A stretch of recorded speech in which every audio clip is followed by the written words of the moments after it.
വേറൊരു ക്വസ്റ്റ്യൻ വരുന്നത് എന്താ വെച്ചാല്, ധരിക്കുന്ന ആഭരണത്തിന് സക്കാത്ത് കൊടുക്കണോ? റമദാനിലാണല്ലോ സാധാരണ സക്കാത്ത് കൊടുക്കാറ് എന്നതാണ് ക്വസ്റ്റ്യൻ. വിഷയം പകുതി മാറിയിട്ടില്ല.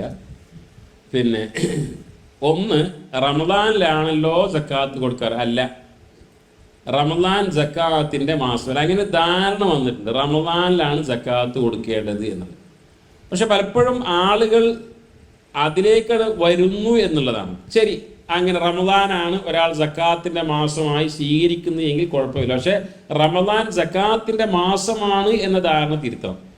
അങ്ങനെ പറഞ്ഞാൽ ഒരാൾക്കിപ്പോൾ അയാൾ മുഹറം മാസത്തിലാണ് അയാൾക്ക് നിസാബ് എത്തിയത് എങ്കിൽ 590 ഗ്രാം വെള്ളിയുടെ സമാനമായ കാശ് മുഹറം മാസത്തിലാക്കി എങ്കിൽ അടുത്ത മുഹറം ആകുമ്പോൾ അയാൾ കൊടുക്കണം.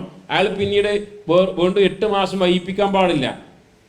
അപ്പോൾ ഏതായാലും ധരിക്കുന്ന ആഭരണത്തിന് സക്കാത്ത് കൊടുക്കണോ ഇല്ലയോ എന്നുള്ളതും പഴയ കാലം മുതലേ പണ്ഡിതന്മാർക്ക് വലിയ ചർച്ചയുള്ള ഒരു വിഷയമാണുള്ളത്.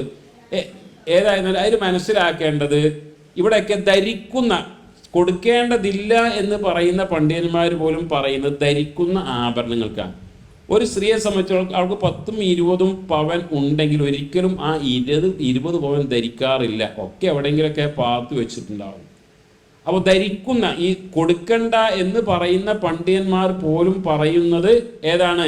ധരിക്കുന്ന ആഭരണത്തിന് എന്നാണ്. ഒരു സ്ത്രീക്ക് 20 പവനുണ്ട്, 5 പവൻ ധരിക്കും, 15 പവൻ അവർ എവിടെയെങ്കിലും ഭദ്രമായി സൂക്ഷിച്ചു വെച്ചാണെങ്കിൽ അവർ തന്നെ പറയുന്ന 15 നിർബന്ധമായി കൊടുക്കണം എന്നാണ്. മൊത്തത്തിൽ ധരിക്കുന്ന ആഭരണ സക്കാത്ത് കൊടുക്കണോ വേണ്ടേ എന്ന ചർച്ചയിൽ മനസ്സിലാകുന്ന അല്ലാഹു ആലം അത് 10.5 പവൻ 85 ഗ്രാം ഉണ്ട് എങ്കിൽ കൊടുക്കുകയാണ് ചെയ്യേണ്ടത്. 11 പവൻ ഉണ്ടായിക്കഴിഞ്ഞാൽ അരപ്പവൻ്റെ സക്കാത്ത് അല്ല കൊടുക്കേണ്ടത്, 10.5 കഴിഞ്ഞിട്ടുള്ളതിൻ്റെ അല്ല കൊടുക്കേണ്ടത്, മറിച്ച് 11 പവൻ്റെയും സക്കാത്ത് ഒന്നുകിൽ അതിൻ്റെ സ്വർണമായി കൊടുക്കാം, അല്ലെങ്കിൽ മൊത്തം ക്യാഷ് എത്രയാണോ അത് നോക്കിയിട്ട് അതിൻ്റെ 2% കൊടുക്കുകയാണ് വേണ്ടത്. ഏതായാലും റമദാനാണ് സക്കാത്ത് തന്നെ സാധാരണ കൊടുക്കാറുള്ളത് എങ്കിൽ ആ മാസത്തിൽ തന്നെയാണ് കൊടുക്കേണ്ടത് എന്ന്.